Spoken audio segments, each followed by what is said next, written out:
এদিকে ময়মনসিংহের গফরগাঁও উপজেলার যশোরা ইউনিয়নের খোদাবক্সপুর গ্রামের ৬০ বছর বয়সী আব্দুল মন্নান জীবন মৃত্যুর সন্ধিক্ষণে দীর্ঘদিন ধরে লিভারের জটিল রোগে আক্রান্ত হয়ে তার পেট অস্বাভাবিকভাবে ফুলে গেছে।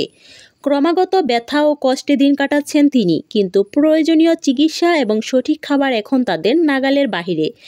অসহায় মন্নান থাকেন স্ত্রী রাশিদা বেগমকে নিয়ে। বয়স ৫২ হলেও সংসারের বোঝা ও স্বামীর চিকিৎসা সামলাতে গিয়ে তিনি ক্লান্ত ও অসহায়।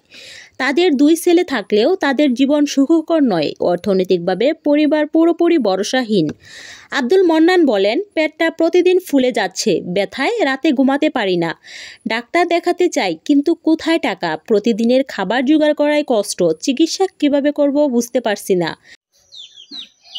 ভাই আমি পারি না, অসুখ করবার মশিন টেয়া লাগে মুখে টেয়া লাগে আপনার উল্লে করছি ফানে আছে গোলাদা কাছে ভিতরে হারাইছি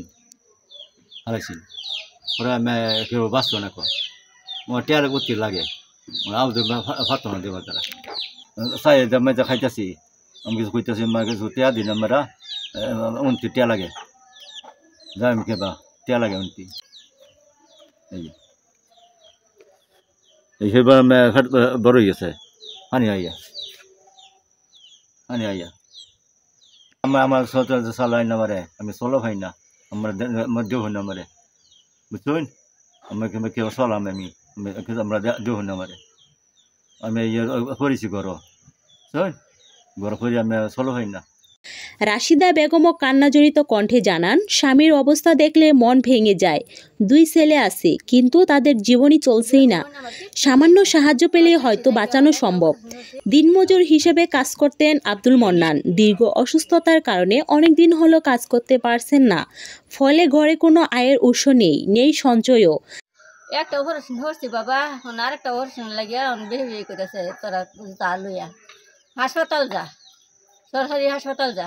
সরকারি হাসপাতালে যাই আমি বাবা, টেয়া লাগতো না, টেয়া লাগতো না, কিবা যায় আমি হ্যাঁ এই হাসপাতাল গেলে আমরা আমার স্বামীরে বাসায় দিন, আমরা বাসায় দিই। ডাক্তারে কইতেছে অনেক টেয়া লাগবে। এখন আমি কি পুতানের নাই যে পুতানে দিব, পুতানের নাই। স্থানীয়রা জানান, মাঝে মাঝে প্রতিবেশীরা সামান্য সহায়তা করলেও তা প্রয়োজনের তুলনায় নগণ্য। সমাজসেবী সংগঠন ও বিত্তবান ব্যক্তিদের কাছে জরুরি সহায়তার আবেদন জানান তারা।